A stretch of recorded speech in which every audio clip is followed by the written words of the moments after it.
As our living planet drifted on the sea of eternity, soon after the dawning of the 20th century, the winds of change began to blow. Events were to take place which would change the course of mankind forever. The atomic age had arrived.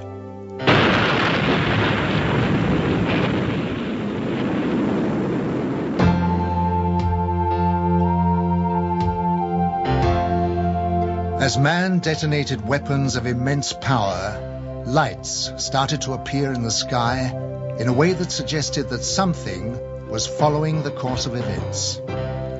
The shattering thought imposed itself that we were perhaps not the only inhabitants of the universe.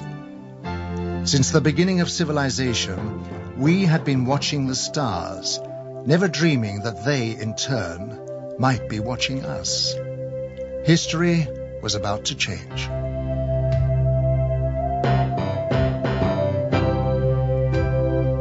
Because these lights appeared suddenly in the sky over Washington on July 20th, 1952, moving from the White House to the Capitol, hundreds of people witnessed the extraordinary event, and it left them stunned. The lights instantly jumped from one position to another. They were also observed by high military officials who knew what the lights were trying to say. The public had never seen anything like this, whereas the military had already a long history of involvement with these alien visitors, but had kept it from the public. An immediate emergency meeting was called to formulate a plan to divert public attention away from the occurrences. From that day on, it was decided to place the subject under the highest classification of security. Then came the first announcement to mislead the public made by Chief of Air Intelligence, Major General John Sanford. We can say that the recent sightings are in no way connected with any secret development by any agency of the United States. From that day on, the biggest secret of the century began. How did it all start?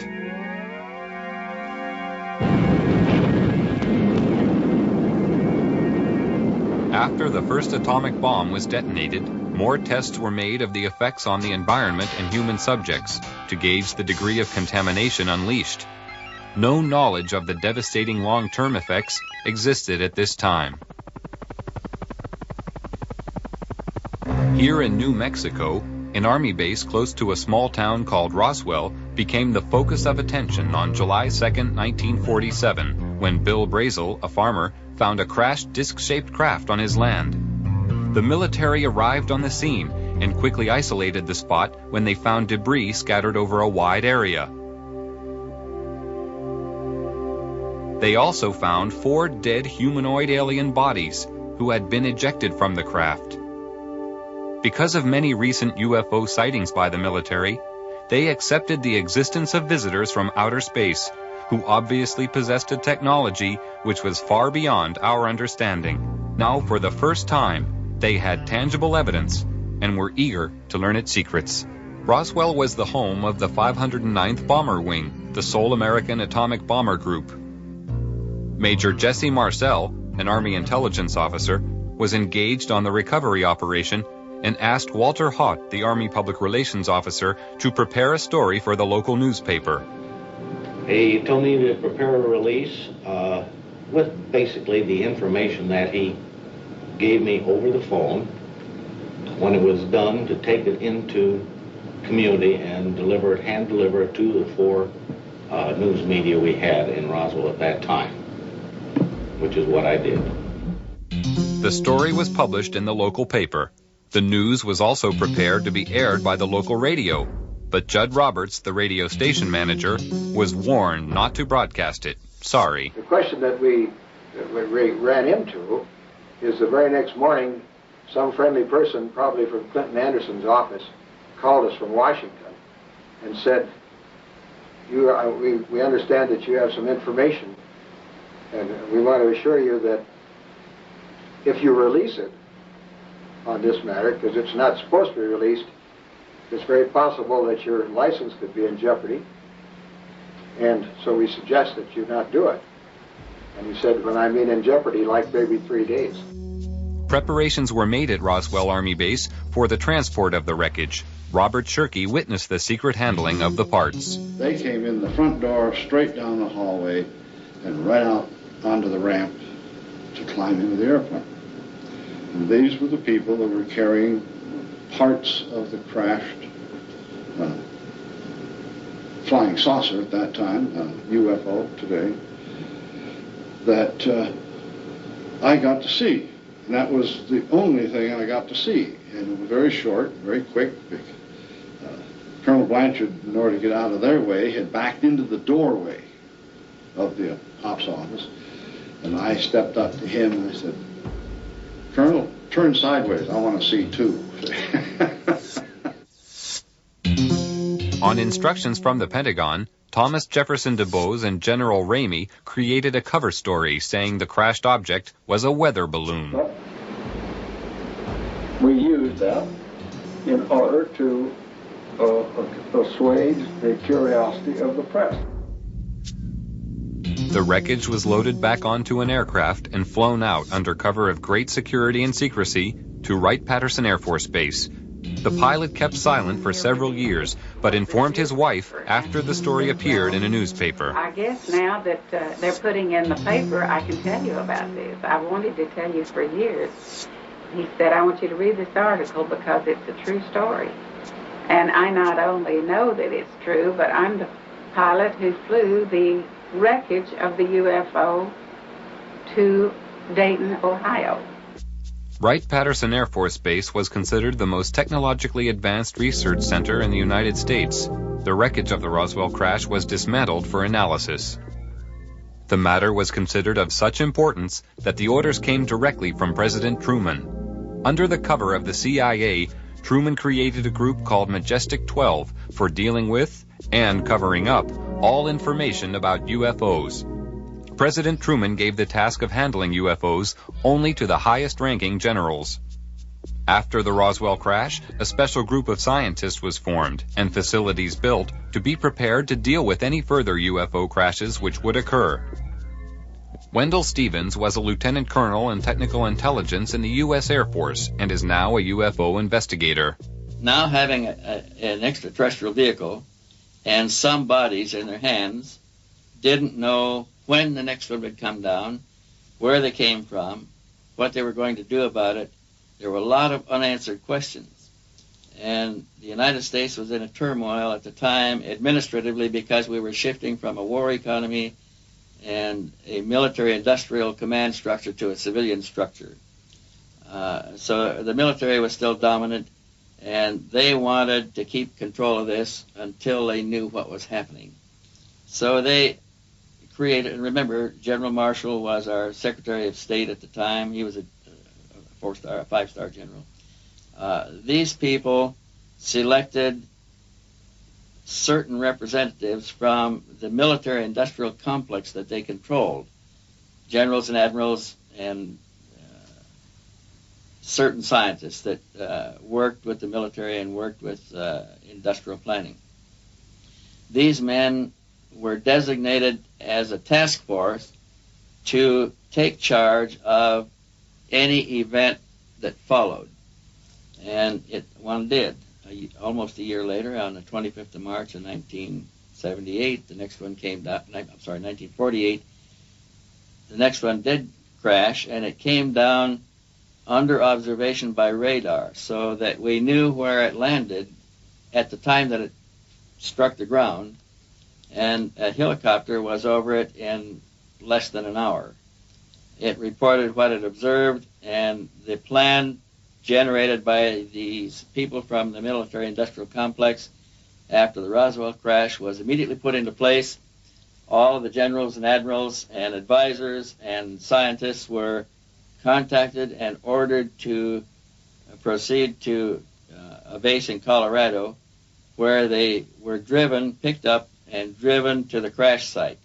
Now, all of these men have gone to the scene to see for themselves what an alien vehicle looks like, and they were going to advise General Marshall directly, who was controlling everything from remote position from telephones, on how to proceed. And when an operation is that big, you can't cover everything up. We discovered that the owner of the property where the vehicle came down was arrested in his house with his family, and they were kept in the house for 4 days, not allowed to go outside or anything. All the roads in the area were blocked. All access was closed. People that lived close enough to know something about it were kept in their houses. Now, if it never happened, then this evidence wouldn't exist. But now we are finding solid evidence that something strange did happen and that these events actually took place. Then we found people who observed the recovery of the craft from a distance, that saw the task force moving across off roads over country to a secure military facility at Los Alamos. And with these leads, we were able to turn up other witnesses, all of whom had been sworn to secrecy by their superiors at the time they participated in these events. And only a few of them would talk to us, and only on condition that they not be identified because of their vulnerability. What happens in a case of violation of security oaths of this nature, they could lose all pay and allowances due or ever to become due. They could be imprisoned. They could be fined a lot of things that none of them could stand. Through Secretary of State General Marshall, the security of the UFO situation was intensified. A closer relationship developed between the military and Majestic 12. As time passed, the power of Majestic 12 grew stronger. Virgil Armstrong was an intelligence officer with the CIA and worked with highly classified assignments. He retired with the rank of major. I received documents which said that a UFO had landed in the middle of White Sands, New Mexico proving grounds, and that this object was inert, was under surveillance, and would be kept under surveillance until they could determine whether it was hostile or friendly. It later turned out that it was friendly in that the occupants were dead, and when we got aboard, there were 5 bodies. The bodies were diminutive in size, in other words, 3.5 feet. The largest one was just under 4 feet. 2 of them were obviously the commanding officers because 2 of them wore epaulets on their shoulders. Later turns out that they were all male. When we flew them back to Wright-Patterson, of course, the examination, physical examination, and the autopsy, of course, revealed that they were indeed all male. From descriptions given by several witnesses, the aliens have very large eyes, a small nose, and a small mouth. They are usually about 3 feet 6 inches in height and have no body hair. Now, consider, if you will, the position of the United States government at this time. They proudly thought of themselves as the most powerful nation on earth, having recently produced the atomic bomb and won World War II with it. They had built a jet aircraft that exceeded the speed of sound in flight, or would, in October of '47. They had built bombers with intercontinental range that would carry weapons of enormous destruction. Now, imagine what it was like for these same leaders, all of whom had witnessed the panic of the Orson Welles broadcast in the War of the Worlds in 1938. Thousands of Americans panicked at a realistically presented invasion of Earth. But imagine their horror as they actually viewed the dead bodies of the real aliens. Imagine their shock as they tried to determine how these saucers were powered and could discover no part even remotely similar to components they were familiar with. No cylinders, no pistons, no propellers, no vacuum tubes. It's only when you fully understand the overwhelming helplessness the government was faced with in the summer of 1947 can you comprehend their perceived need for a total, thorough, and sweeping cover-up to include the use of deadly force.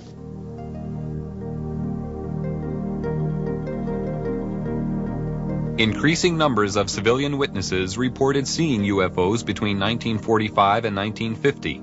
Among these, many reported personal contact with aliens who look exactly like us and had come in our best interest to guide us through our problems and warn us against taking the wrong direction.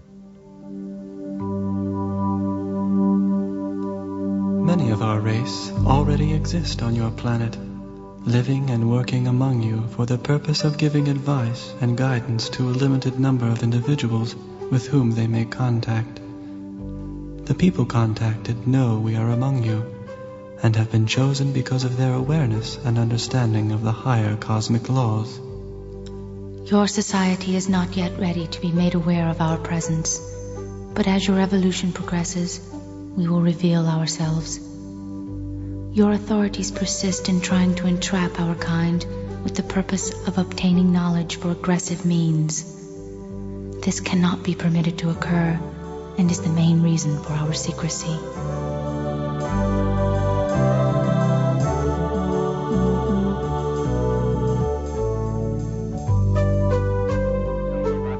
President Truman ordered a heightened level of security after the capture of a live alien from a UFO which had crashed. Because of the ever-increasing numbers of UFO sightings at the time, it was decided to create a project called Blue Book, which was designed to suppress public knowledge and create an atmosphere of ridicule around the subject of UFOs. Professor J. Allen Hynek was a professor of astronomy and an astronomical advisor to the United States Air Force on their UFO educational program. And I know the job they had. They were told not to excite the public. Don't rock the boat. And I saw it in my own eyes happen that whenever a case happened that they could explain, which is quite a few, they made point of that and let that out to the media. Things that the cases that were very difficult to explain, they would jump handsprings to keep the media away from it. For they had a job to do, to, whether rightfully or wrongly, to keep the public from getting excited. A live alien was captured in 1948 after a UFO crashed in America. He refused to communicate for 1 year and was given the name EBE, or Extraterrestrial Biological Entity. He later began to communicate and gave details of his home planet. EBE had a large crystal which he linked to his mind telepathically and was able to communicate with his own race. He was also able to see into the past and future and perform many other amazing feats. He told of believing in the universe as the supreme being and stated that his race lived in harmony without wars and had nearly eliminated all diseases. He said they lived to approximately 800 years of age and that their technology was far in advance of ours. The authorities were amazed by the things they were shown through the crystal. EBE was able to communicate with huge spaceships which were holding orbital positions thousands of miles from the Earth. He told them that their crafts were capable of reaching areas in the universe beyond our imagination, and that they were operated by thought control coupled to biological computers, and consequently did not have any control systems as we understood them. He talked about his planet and how their technology had created a system where everything was self-functional and did not require a workforce to operate it, and that everything was monitored from a central control system. He said that technicians were present there. He said their power source was eternal energy from the cosmos. He told them that his race didn't have a government like Earth, but a society governed by wise elders who sat in council to make decisions of policy. They did not have a monetary system because the needs of the people were catered for by the Federation, which made them all equal.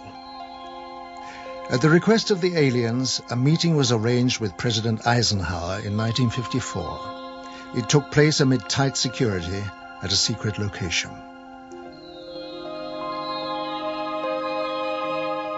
At this meeting, negotiations took place regarding the permitted presence of the aliens on Earth. Eisenhower told the aliens that the world was not yet ready for them.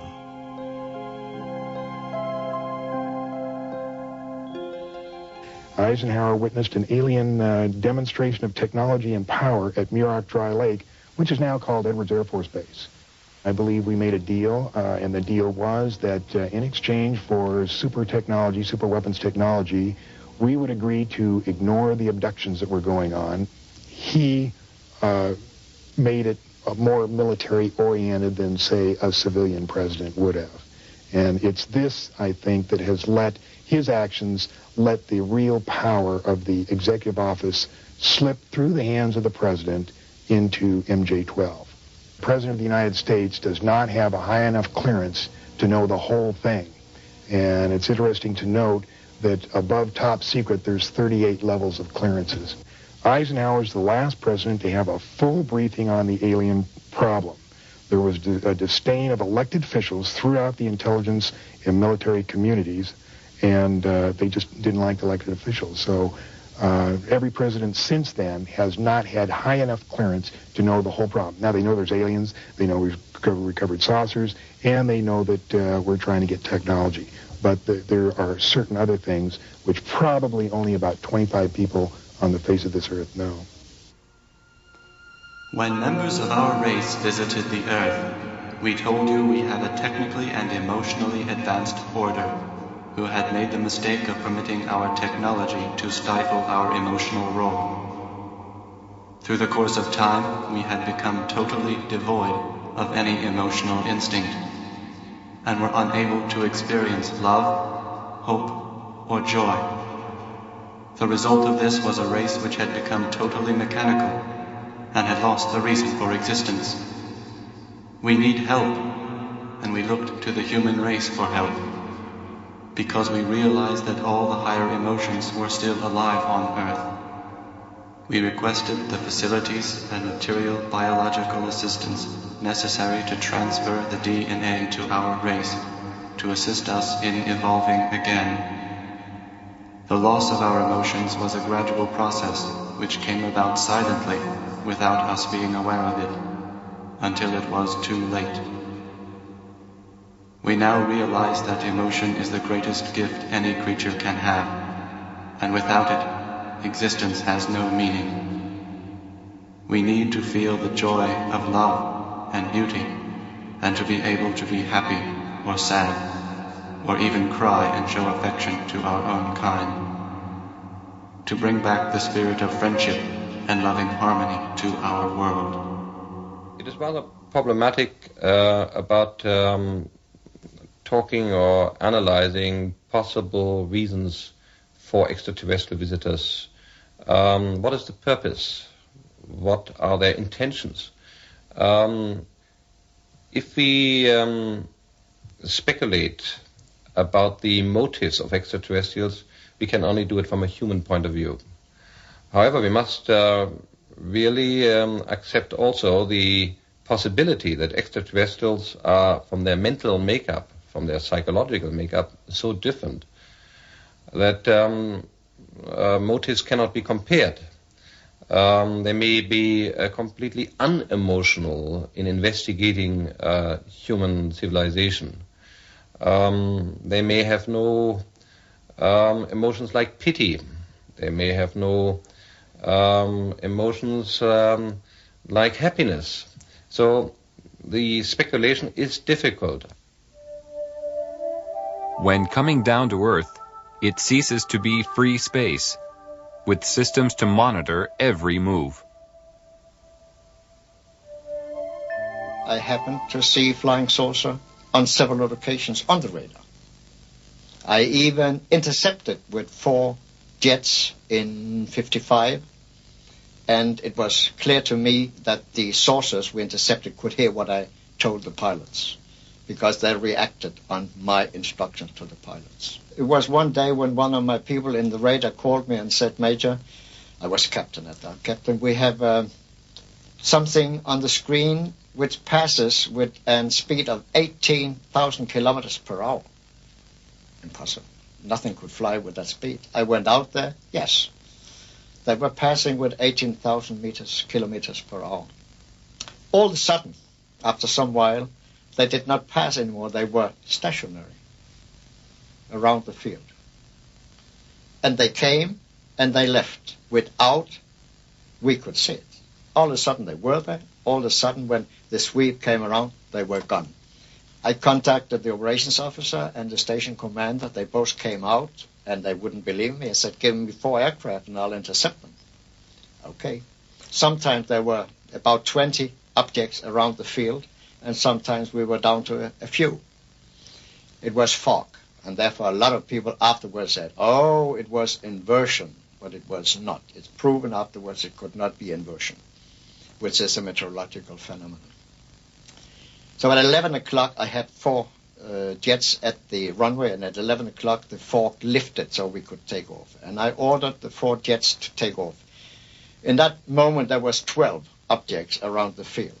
And when I said you are cleared for takeoff to intercept unidentified flying objects, 10 of them went away. Right when the sweep came back, there was only 2 left. One 10 miles north of the field, one 15 miles south of the field. I sent the 2 aircraft to the north and the 2 aircraft to the south. 2 aircraft to the north came first, and I said, your boogie, which is the object, is 12 o'clock straight ahead. 12 o'clock, distance 5 miles, altitude unknown. Do we have it in sight? Gone. Came the next one. When it came up, I said, your boogie is 12 o'clock, range 5 miles, altitude unknown. Do we have it in sight? Gone. So it was clear they could hear what I said.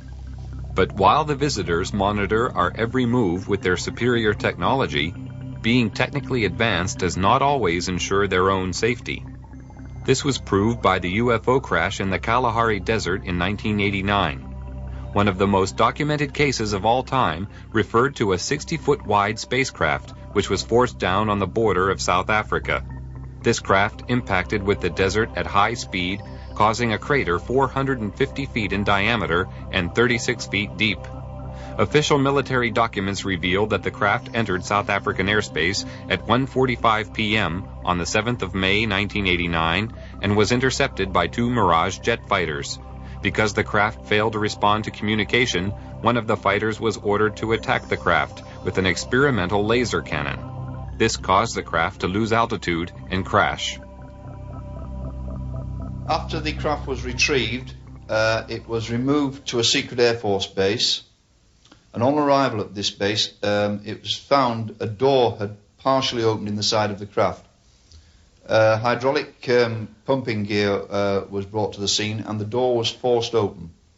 When this was done, 2 aliens staggered out of the craft, and it was found that one appeared to be seriously injured. They were immediately arrested and removed to a medical centre, where a medical team was sent in to try to assist. The authorities at the scene entered the UFO, and hieroglyphics were found inside the machine, alien hieroglyphics of course, and various items of electronic equipment were also removed from the craft. The retrieval team from America arrived eventually, and the object plus the aliens were eventually taken by C-5 Galaxy transporters back to Wright-Patterson Air Force Base, where further analysis was taken on. When the military entered the craft, they quickly removed portable equipment and instruments, some of which were considered useful as potential weapons.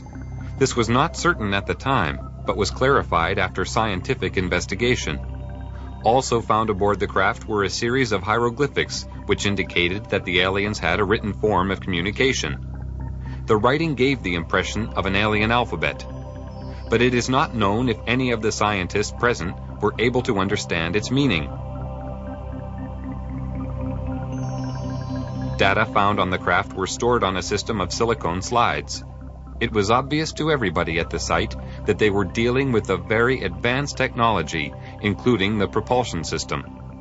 As more and more alien technology comes into the possession of our scientists, more understanding is being gained about the physics involved in producing propulsion systems capable of taking man deep into space. The American Naval Deep Space Command, who also call themselves the Guardians of the High Frontier, are responsible for the location and identification of all objects in space around Earth. It's their claim that they can track and identify an object as small as a football at a distance of 30,000 miles. They refer to unrecognized tracks as unidentified orbiting objects and have been known to locate up to 6,000 of these in a 3-month period. Their area of responsibility lies outside the Earth's atmosphere. Below this level, the monitoring of the sky is taken over by NORAD, which is the North American Air Defense Network. Larger radio telescopes are on station throughout the world. They can scan the heavens to distances of hundreds of light years. This network of space surveillance ensures that any object heading towards the Earth can be tracked from a vast distance. As an object approaches, it is monitored throughout its journey. If any object should land or crash on Earth, the contact point is known immediately, and quick response teams swiftly arrive on the scene. This network was created after the Roswell incident, and since that time has developed into a sophisticated search and retrieval operation. Quick response teams are located in strategic positions throughout the world. Once there, they isolate the area and ensure that the public is kept unaware of sensitive incidents. All over in NATO, they are interested. It's generals and colonels. The Americans are interested. The English are interested. Everybody knows about it. I was one in Wiesbaden with one of the squadrons down there, and I worked with a colonel. And one afternoon, I was going to nearby town. I don't remember the name. And I went to the office in civil clothes to pick up something. And he was sitting there. "Hey, Major," he said, "where are you going?" "I'm going to city." "What is that?" He pointed. I had my badge here with a flying saucer on my blue jacket. I said, "What?"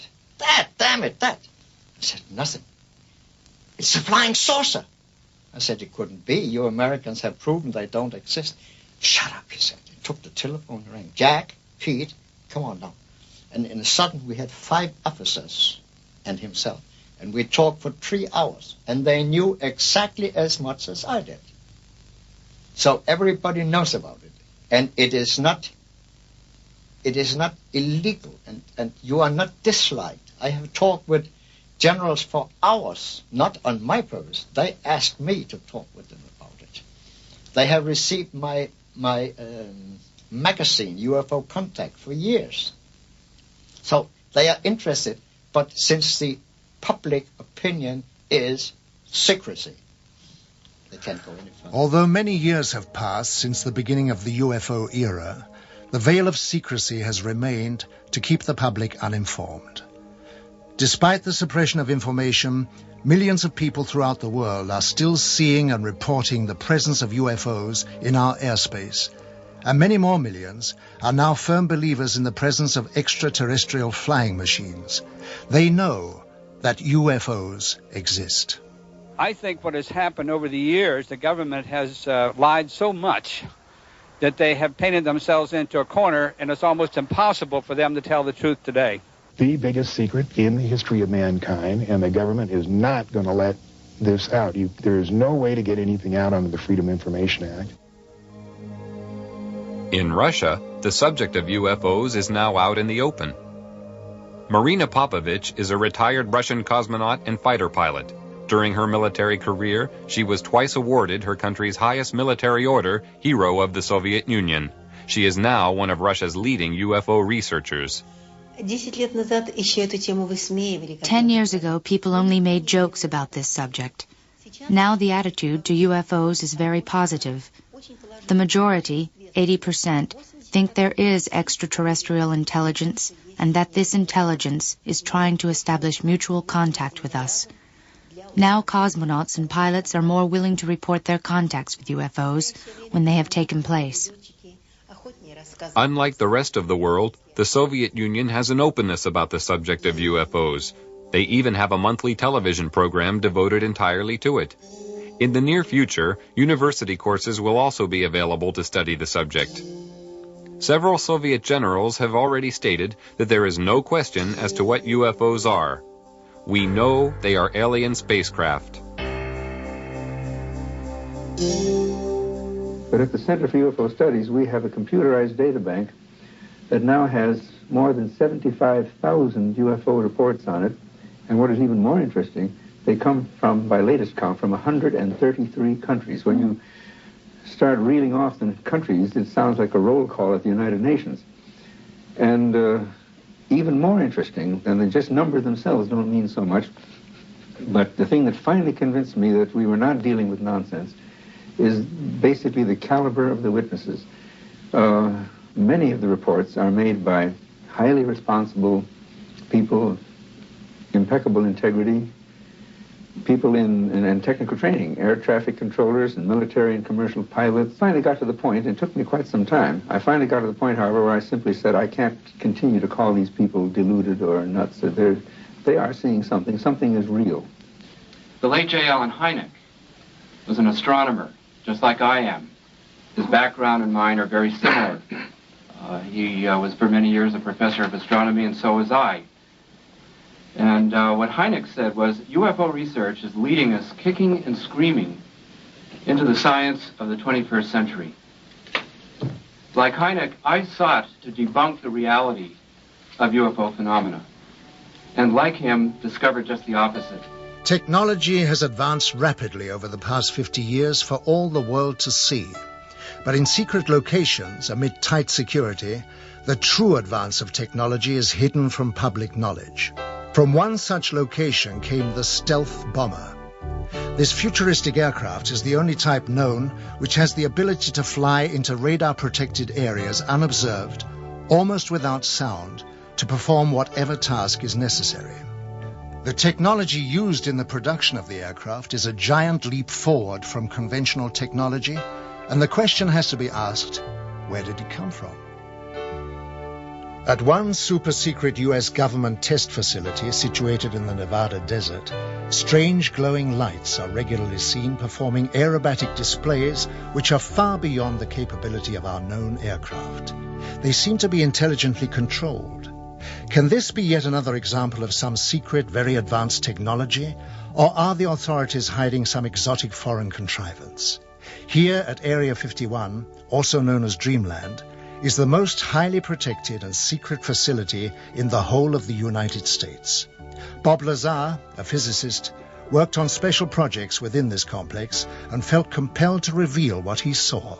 They are actively and have in their possession alien spacecraft, and they are actively undergoing analysis and flying them. They set up and produce their own gravitational field.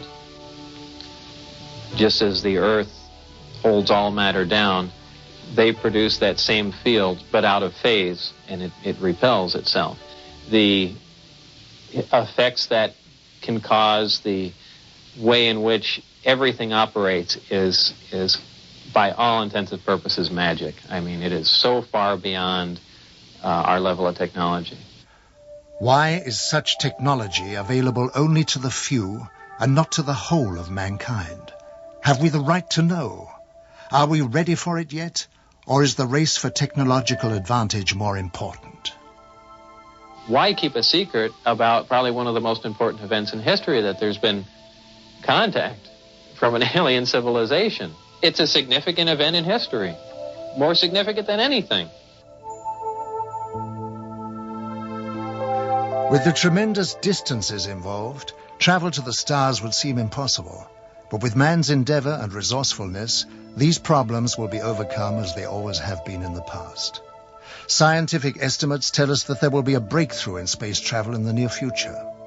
When the boundaries of distance break down, the Earth will become our home, the universe our world. From a point of physics, there are possible models today which may enable shortcuts in the space-time continuum. One of these shortcuts may be black holes. Black holes are the remainder of very large stars which have collapsed to a so-called singularity. And when stars do collapse to singularity, they leave a tunnel, a gravitational tunnel behind, a rotating tunnel. And in this tunnel, space and time has a completely different meaning than to the normal usage that we make of space and time. Thus, in a tunnel, the so-called Einstein-Rosen bridge, time runs backwards. So a spacecraft which would dive into such a tunnel would move forwards in space and backward in time. When we talk about hyperspaces and opening up the number of dimensions, and if we were to build a vehicle, if our science has progressed to this point, our technology, the applied science, if we develop a vehicle that is capable of doing that, traveling across the universe is not traveling through one space. It's flipping into these other spaces where the other one is only a short space away, a few inches away. And so you're talking about flipping rather than going like an arrow through a space-time or a bullet. You simply flip and flip back, and there you are. And so with the control of flipping, you could flip from here, and then you could flip up into the third or fourth dimension, higher than this 3. And you could flip back into this dimension, this space-time, only you could flip several galaxies away. You could jump between galaxies. A third possibility may be dematerialization. Science fiction authors have always mentioned this possibility, and although this may be utopia to us today, sometime in the future it may be possible to dematerialize a spacecraft into pure energy and then beam the spacecraft, the speed of light, to another solar system where it would materialize again, reassemble again, thus bridging these vast distances. If we have a hyperspatial model, then simply by turning in another direction, a right angle, we would lose one dimension. When we turn 3 right angles, we lose all 3 dimensions. And that would be called full dematerialization. As far as we're concerned, when you turn 1 dimension, you would have lost one dimension, your length, and so you would appear to be a flat plane. You would appear to be a light form. By the way, some 83% or so of the UFO phenomena are just lights at night anyway. Most researchers throw those away. Those are the interesting cases. And particularly interesting are the cases where the light forms materialize into material forms and then dematerialize back into light forms and then fade away. And what I maintain is that you're looking at that phenomenon when you're seeing that. Now, that can be described mathematically, but that phenomenon of the hyperspatial aspects of it does exist, and you can show it. And I printed a photograph that showed the stars right through a dematerializing so-called spaceship. And so you do meet that format, and that is part of the phenomena. If NASA has its way, many of the next generation will be residents of Mars, and the move towards this has already begun with the development of a space station. This was the essential first step towards making man a citizen of the universe. What is really the long-range purpose of the space station? And we have worked on that question for a long time in NASA. We have started in the early 60s under the guidance of Dr. Werner von Braun and others to look at long-range goals beyond the moon, beyond Mars even.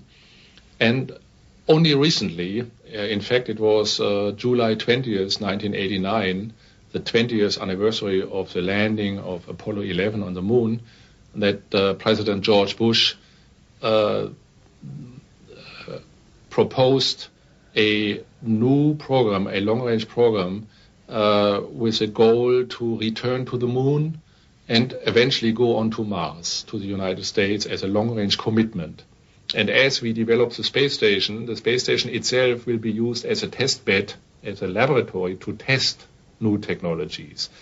And you need space to develop those technologies. As long as we are still on Earth, we can just talk about it. The question of which technology to use for this new, what we call the Space Exploration Initiative, that's the name, SEI, Space Exploration Initiative.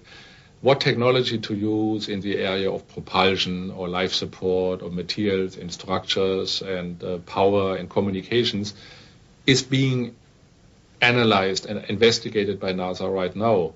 And we're doing it in a number of categories. We're looking at present-day technologies, tomorrow technologies, and advanced technologies which are day after tomorrow.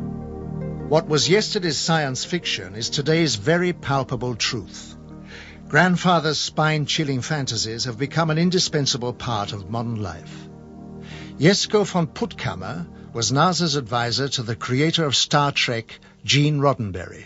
You know, the reason I worked with Gene Roddenberry was because he wanted us to help him portray a future 200 years from now as we would like it to be.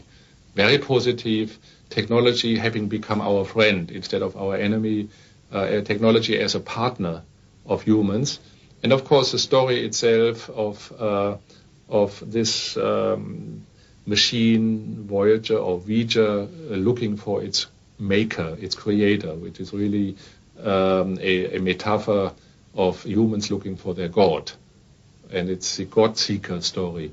And so he wanted NASA to show that the technology which the movie and his TV series depicts is accurate, that the physics is accurate, that the mathematics is accurate, that the astronomy is accurate. The propulsion system of the Star Trek consists of two major elements. One is the energy source, just to provide energy, which is the antimatter system. That makes sense. That could be done. But the propulsion itself, to push the ship, it's called a warp drive, and that has to do with changing space itself and flying faster than the speed of light. We know what antimatter is, and that when you have antimatter and real matter and it comes together, you get a tremendous explosion. You get tremendous energy. E equal mc square, as Einstein said. And so this is the most powerful reaction you get in the universe. Therefore, the Starship Enterprise uses it. So there are a number of models which are feasible for interstellar or even intergalactic travel. Nevertheless, we must be clear about one point. There may be so many possibilities we can't even think of. So at the moment we have theoretical models, but a highly advanced civilization, another solar system, much older than we are, may have discovered fantastic ways of traveling among the stars. And for them it may be like traveling from London to New York, traveling from Epsilon Eridani to the solar system.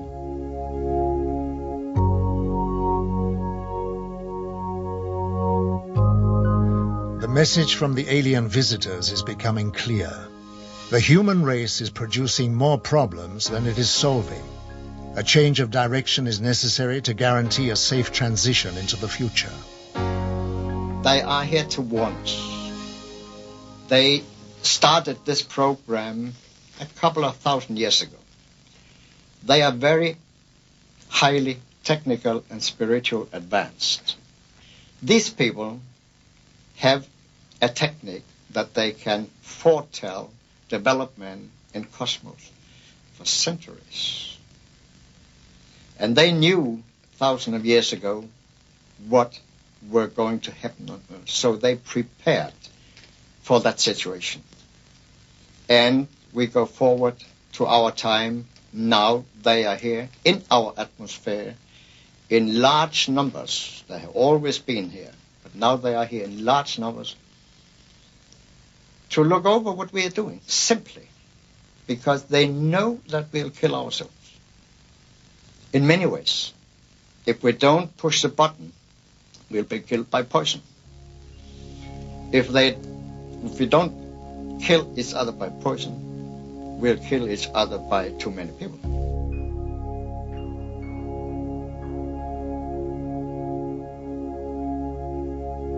Energy is the lifeblood of civilized society, but it's also a tool that has to be controlled.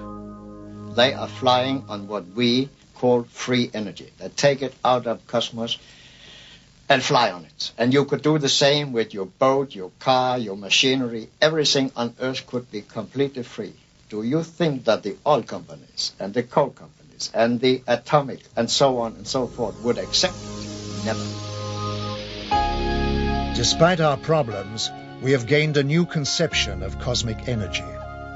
It turns out the universe is filled with energy, mind-boggling amounts of energy. As we like to point out, 1 cubic centimeter of vacuum, according to modern physics, can be calculated to have energy that can produce more mass than is in the observable universe. There's plenty of energy in the pure raw vacuum. We need to find a little process to get just a little bit of that, even the most inefficient process imaginable. 10 to the minus 80th, for example, is a great efficiency for this, and we can do that. The point is we do not live in a closed system. That's the old physics. The new physics, since quantum mechanics, the vacuum is a source of energy, but it's a peculiar kind of energy. Let me explain the peculiar kind. When a bird flies in and sits on a power line, he sits on a very high potential. But between his 2 feet, he has no potential difference, no voltage.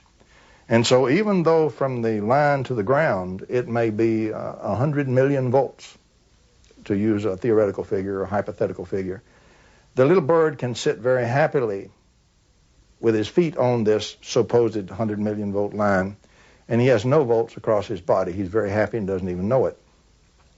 Let him touch one of his feet to the slightest thing that has the slightest difference there, and he'll fry to a greasy spot. Now, in the vacuum, we have the same thing. We have an extremely high potential or charge of the vacuum, but we're immersed in the vacuum. And so the question is, we are like the little bird. Normally, what we put in the vacuum, we don't have any difference between 2 pieces of our machine, so we can't get a current.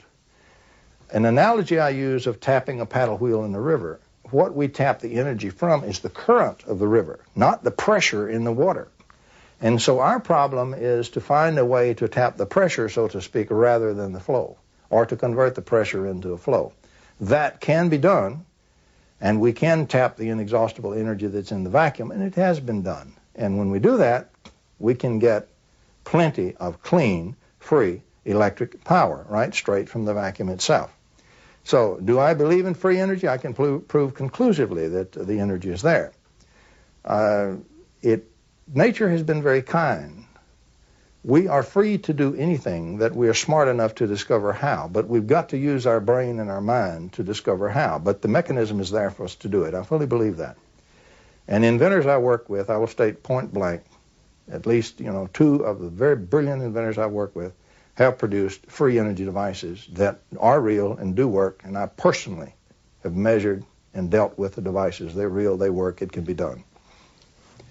And so it's an energy which has the aspect of restoring the biosphere and restoring life. For example, it's clean, so you wouldn't have all the pollutants from burning fuels and so forth, and for the nuclear byproducts and so forth. It's very clean fuel. You have absolutely nothing left but just energy. And you can transform it from either negative to positive. If you need the form of positive energy, you can do that. And you can transform it back to negative, and you can reach a very nice energy balance in nature. It has some other very positive benefits that don't show at first glance. The Earth, Sun, and Moon are connected not only by radiation of the normal electromagnetic energy, the external scattering stuff, but the half that's left out, the internal hidden energy. If you pollute one part of this system, the pollution feeds and spreads to the whole tri-system. Literally, we are polluting not only the Earth presently, but we are also polluting the Moon and the Sun in the scalar components. And that's what is gradually being radiated back to us. And so the very vital part of the energy that living systems have to have continually to be living systems and maintain their life is slowly being affected. And of course we need to clean that act up right away, because that's the worst kind of pollution we can possibly have. Earth, the gem of the cosmos, a living, breathing miracle of creation, the home of mankind, a partnership of dependency and loyalty to each other. The passing of time saw man forget his loyalty. He began to poison and suffocate his planet because of his growing need for power to fuel his technology. A scientist of great wisdom and vision, Nikola Tesla, foresaw this danger and offered the world his discovery of the magic wave as pollution-free energy. His offer was rejected. Tesla gave you multi-phase power, he gave you AC power, the practical transmission of electrical power, the rotating electromagnetic field that made motors and generators possible. And so he literally helped you bring in the electrical 20th century. Had it not been for Nikola Tesla, your cities would still be dark, you still would not have electric power, and you'd still be struggling around in the dark. So yes, Nikola Tesla was important to us. Had we listened to Tesla about the other parts of the magic wave he had discovered, he would have given us cheap energy. I delivered a paper in Ottawa, Canada, where I gave the actual mechanism by which his amplified transmitter, his magnifying transmitter, actually worked. There are over 1,000 papers in the scientific literature that show that mechanism is real. It would have worked, and he could have given the world cheap energy. You could not, however, have had a power meter on that you sell it to folks. They could have tapped it cheaply and freely just for building the antennas and putting in the taps. And so the powers that be suppressed Tesla and Tesla's work because of the fact that he was going to get the power meter off of your power. He would have given you cheap energy and cheap power and clean power. He did give you radio, he gave you fluorescent lights, he gave you the things that made motors and generators, and he gave you the electrical 20th century. He would have given you a lot more had we listened to Tesla and funded him. Tesla's advanced knowledge of the laws of electricity and magnetism, combined with his ability to put them into practice, gave him foresight into the next generation of electronics with regard to light and its structure. He was an ambitious man who was a great favorite in society, where he would show a light bulb in his hand burning without any electrical connection. Tesla said, "I could only achieve success in my life through self-discipline, and I applied it until my wish and my will became one." He was a magnificent genius, and had he been funded to continue his work, the world would have been 100 years further in science than it is today. Here some 80 years later, so to speak, after the collapse of his magnifying transmitter, and here we are trying to rediscover what Nikola Tesla was doing right at the turn of the century. And so we're almost a century behind where we should be. That's the importance of Nikola Tesla. Progress is the process of moving forwards and not backwards. It is a combination of achievement and forward vision, which serves its creator without fear of unforeseen consequences. There can be no progress if these rules are not observed. People always back something they call progress without giving it a proper definition. I think technical innovation is not progress by a long way. Technical innovation can only be progressive when it is combined with a step in the direction of humanity, and it's just that I miss. Nuclear power stations are not progress. Because of this monstrous gigantomania in the buildings and the walled-up concrete areas and the risks, you are here playing with a fire that can't be put out. And the risks are extremely inhuman. And so these gigantic buildings are put up, and especially the military-industrial building complexes, which in the end all lead to the scars of this pseudo-progress practically destroying the natural foundations of human life. And so that the whole of society becomes, in effect, a society of chaotic beings that will lead to global suicide.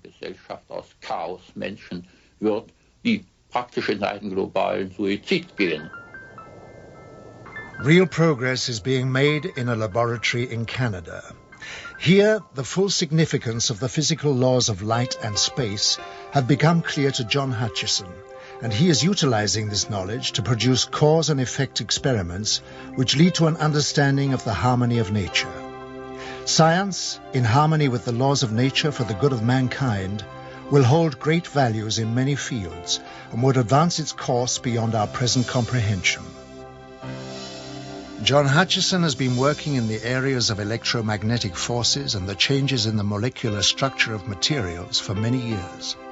He has in this time achieved a breakthrough in anti-gravity knowledge, providing spectacular examples of heavy objects flying through the air without any visible signs of propulsion.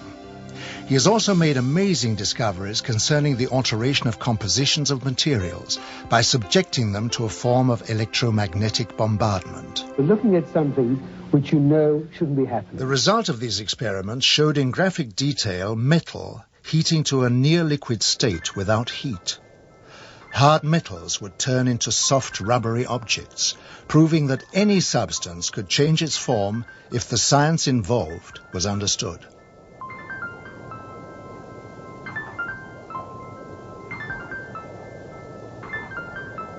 I immediately realized that this had tremendous significance. It had significance in space, it had military implications, and its understanding could possibly open up a whole new energy source. Hutchison is one of the growing number of scientists who realize that by applying physics to the natural laws of the universe, science will be taken into areas previously unrecognized. John Hutchison's achievement will give science a new momentum as it moves into the next century. Some of the work of the lone inventor, John Hutchison in Canada, Vancouver, Canada. Hutchison takes two Tesla coils and essentially puts in the center of them a target, which in every target has certain nonlinearities, and then blasts away with these two coils at them. Basically what he establishes is an electromagnetic fighting itself, electromagnetic forces fighting themselves. And gravitational force is made when, a gravitational potential is made when electromagnetic forces fight themselves to a draw, when, in other words, the gradients become zero. The gradient vectors, or the resultants, become zero, but the two forces are still in there slugging it out. All the energy is still going, the work is still going, but it's trapped locally. That's internal energy. That's what gravity is. And the Whittaker paper tells very well how to do that. So when John got things just right, he didn't have control of it, absolute control, but he bored in there with persistence, and when he got things just right to get the forces to fight to a draw, and there was the right nonlinearity in the target, he would have levitation of things even 64 pounds. He would also, another thing you do with such a thing is you cause the magnetostatic potential to change a vacuum. In other words, that's pole, an unfortunate name in magnetism. But in other words, it causes deposits of monopoles inside materials such as metals. And you'll literally have the monopoles repel each other, and you'll have the explosive separation of metals into all kind of grains and structures according to the waves in the Tesla coils that you're bombarding it with. And so he produced magnificent breaks, Hutchison did, in metals and splits as if it were Venetian blinds.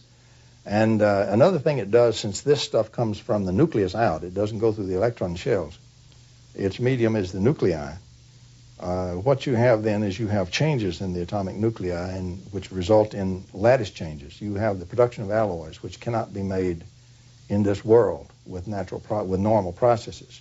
And some of those alloys appeared in John Hutchison's work as a result of that kind of bombardment. Another thing you have is once charged with scalar radiation, the nuclei then continue to discharge over a long period of time. And so the material continues to change, alloy form and so forth, over a period of even a year. And you had those changes occur in his work also. He was reproducing, and has been reproducing, some of the work in Nikola Tesla, and even some of it going further. But that's what he's doing.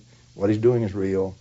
And unfortunately, most people regard John Hutchison as being a little bit off and not really understanding electromagnetics and not really understanding a Tesla coil. Nothing could be further from the truth. He's doing the real electromagnetics.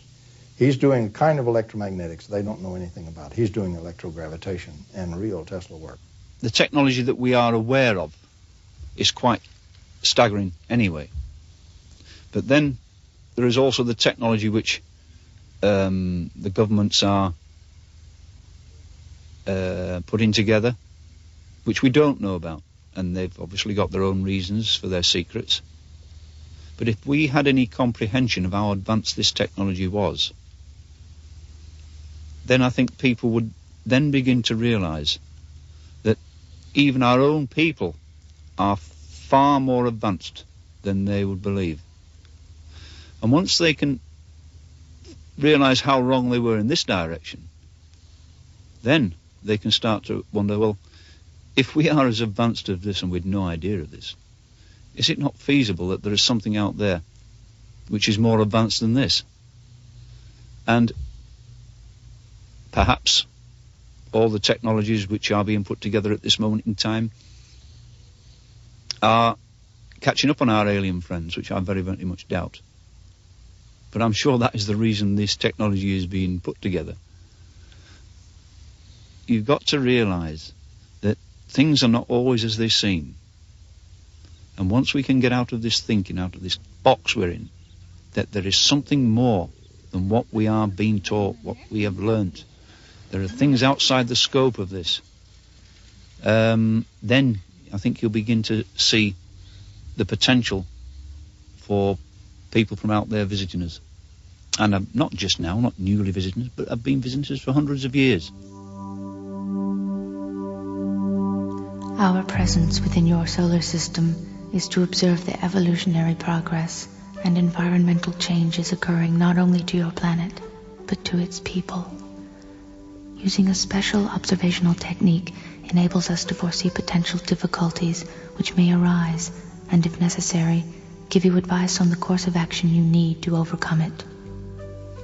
To achieve these aims, we employ the use of many types of monitoring equipment, each with the responsibility for a different area of scientific investigation. Our use of telemeter discs of all sizes as remote-controlled sophisticated recording and analyzing vehicles is one of the many types of drones.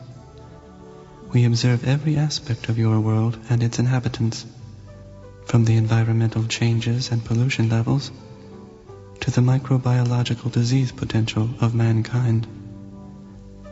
Our techniques also enable us to record and analyze thought patterns, and therefore anticipate man's course of action before it is taken. There is nothing about your world and its people we are not aware of. The truth about UFOs may be painful for us to face, and this might provide a continuing rationale for the government to maintain secrecy. But the truth will and must be known eventually.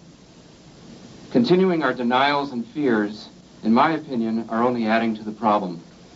We are all in this together. In a time of opening relationships with the Soviet Union, we have the potential for radically demilitarizing our foreign policy, reallocating those resources toward preserving our planet and opening ourselves to the global village. Part of that new reality is embracing the unknown and the possibility that we have visitors beyond the Earth or beyond our dimensions of time and space. We must enter our new openness in peace and without recrimination. Our government of the people, by the people, and for the people needs to be involved in the process, not as a hostile, separate, secret unit. I therefore advocate an orderly, non-vindictive congressional investigation of UFOs and a change in government policy on supporting research in these and other phenomena. The late philosopher Joseph Campbell once said that we are living in a time in which our ignorance and our complacency are coming to an end. It's time we let go of our fears and evolve to a higher awareness of ourselves and our place in the universe. Maybe the cover-up was in our best interest, maybe not. Maybe the government underestimated the intelligence of the American people and decided we just couldn't handle it. But let me tell you this, the truth is still the truth, and nothing can change that. Not the military, not the government, and not me. However, in the last few years, there is an evolution in the whole extraterrestrial problem. An evolution so far that the sightings and the encounters become more concrete.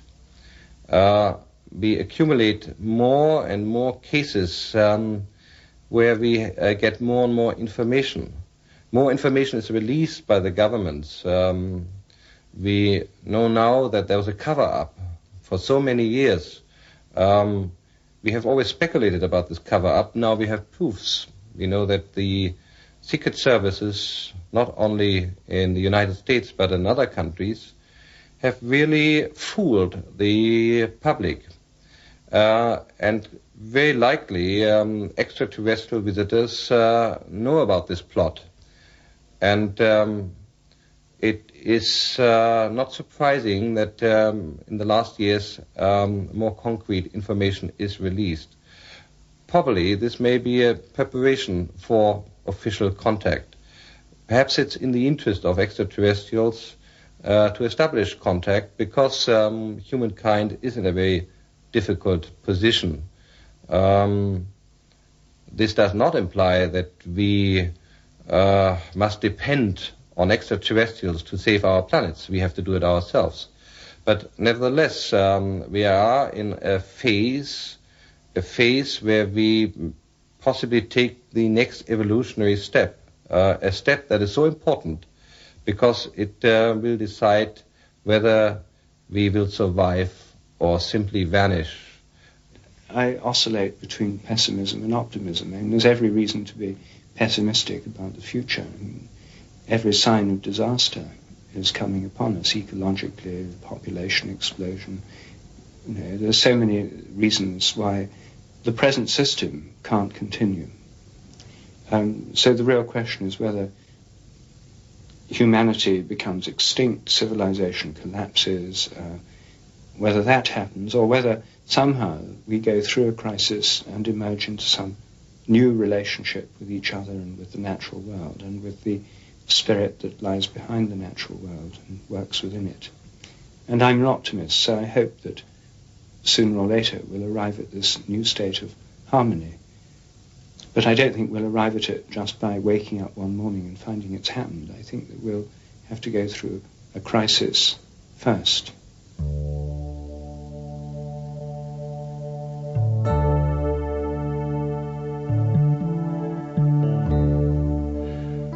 Although mankind has been faced with many crises throughout history, he has always been able to overcome them.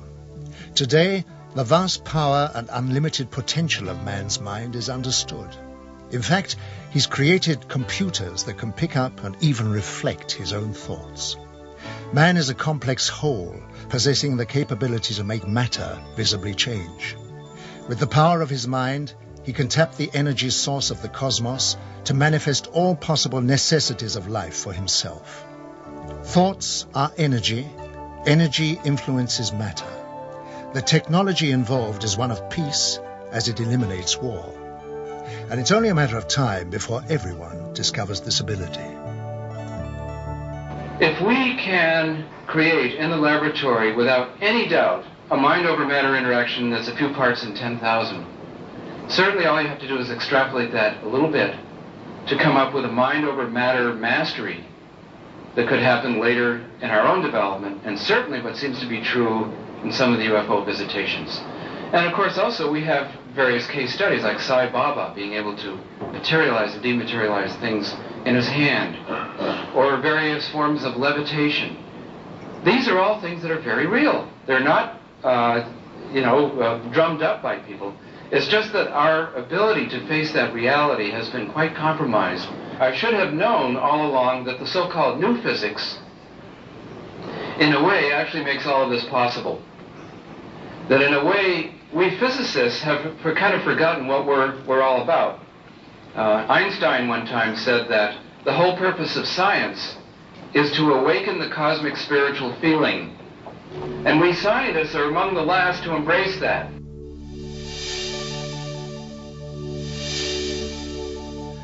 The cosmos is the energy and lifeblood of all things. Man is part of this energy and therefore holds the potential to achieve literally anything. Science is in the early stages of attuning to this enormous reservoir of knowledge, where anything is possible.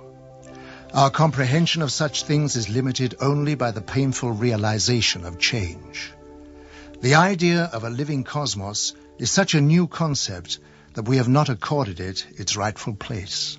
Contrary to the popular view, it can be shown and conclusively proved that structure, that has an internal structure of incredible order and beautiful order. It's filled with electromagnetic waves going in bidirections. Pick a frequency, there's a wave going in one direction and a wave in the other direction. The wave that's going backwards is an anti-wave. It's a time-reversed wave. And the vacuum is structured, this potential, a vacuum is just potential is all it is, this potential is filled with a harmonic series of these waves. And so it structures spatially by bidirectional wave sets, and it structures vertically in terms of harmonics.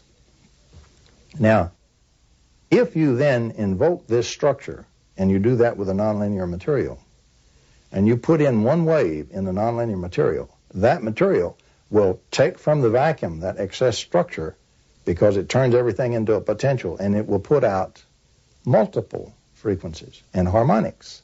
That's what nonlinear materials do. Interestingly enough, if you take time-reversed waves and put in those harmonics, when they back up through, they will restore one wave. You can gather the energy and collect it and integrate it together and produce a single thing of much greater energy and lower frequency. And so what you have is the vacuum structures in frequency and spatially, and the connection are waves. And by the way, these waves do not have to move at the speed of light. They can have much greater velocity. Now, the importance of Whittaker's work is that he showed that if you were to take sets of waves that you made on the bench, you made a wave and its anti-wave, and you made the harmonic and its anti-harmonic, you'd have to have at least one interval. In music, we would call that an octave, from C to the next C, for example. If you had at least one octave or one harmonic interval, you would then have a structured vacuum. Now, you can build such sets as these any way you wish to, and each one of those sets is a special form that you can build on the laboratory bench. There is a set, for example, that contains the electromagnetic parts that generate typhoid. That's Kazanashev's work, and that's Kazanashev's death photons that have been shown to carry death and disease. That work has been duplicated in West Germany, or Germany now, and also has been duplicated in Australia and here in the U.S. It also explains the work of Antoine Priori, who built a machine under the proper scientific auspices and under rigorous testing on lab animals, which cured cancer and leukemia almost 100%. Some eminent French scientists worked with him. It's still in the French medical literature. It was real. It existed. It was squelched. But what I'm saying is, if you use the Whittaker approach, you can now, for the first time, understand how Priori's device worked, because that's what it did. And he used a rotating plasma to make his phase conjugates. We didn't even know about the phase conjugate in those days. Today, we know that one of the things plasmas do under the right circumstances is phase conjugate, or time reverse. And he showed that you can cure cancer, leukemia. You could just as easily set a pattern that would cure AIDS.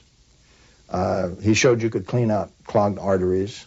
You could change the immune system, increase the immune system, bring it back up, which would be very valuable to AIDS patients, for example. For every disease, there is a pattern which causes the disease in this structure. For the cure to every disease, you simply take its pattern and time reverse it, and you get the precise electromagnetic antidote. You then put that inside a potential, as Whittaker showed how to do, and you treat the body with that, which is like like normal electromagnetic radiation. It's not ionizing radiation. It's not nuclear radiation. Expose them to a rippling magnetic field, for example, with these embedded in the field, and you cure the disease. And that's the kind of medical treatment we ought to have, not this cut them and burn them and poison them type thing that we have now, and many of them are still dying with cancer and leukemia and AIDS. It would take about 3 years. It would take a team of about 30-something people, facilities and so forth, in about 3 years, about $20 million a year to deliver the ability to do that kind of electromagnetic treatment. Yes, our knowledge grows rapidly in almost every discipline. Conservative scientists in the past, or if you like, futurologists, have always been too cautious, too conservative in their estimates. We know that there's a turnover every 5 years of doubling our knowledge, with the consequence that we have a completely different view in the world. Most people can't even keep up anymore with the advance in science. They have problems understanding modern computer science, cybernetics, biogenetic engineering, or nuclear physics. We talked today about great unified models of the natural forces. The man on the street can't keep up, and he is only superficially informed about new aspects.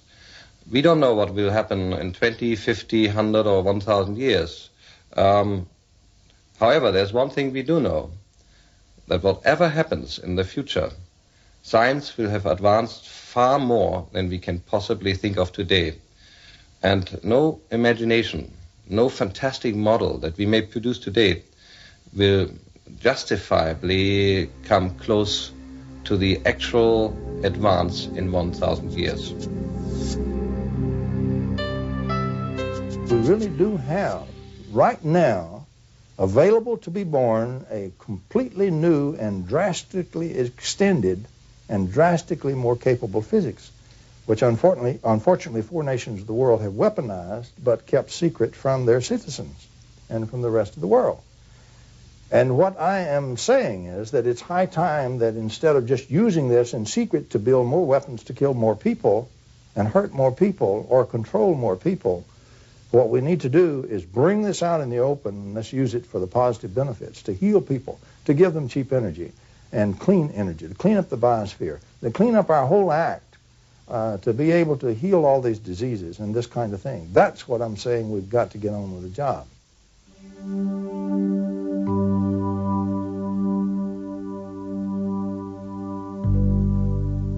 Life on your Earth is dependent on new sciences and technology to achieve advancement. When your governments were first introduced to our advanced technology, their reactions were horrendous. Because the motive to gain power and control people was foremost in their mind, the technology was suppressed from the world. Technology should be made to work for the good of all, and placed in the hands of people of understanding who care and can control it towards a free world.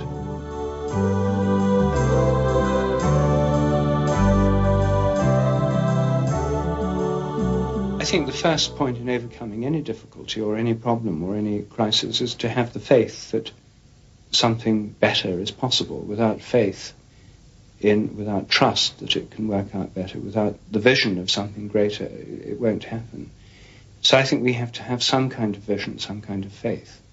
In traditional Christian terms, this is the idea of the kingdom of heaven.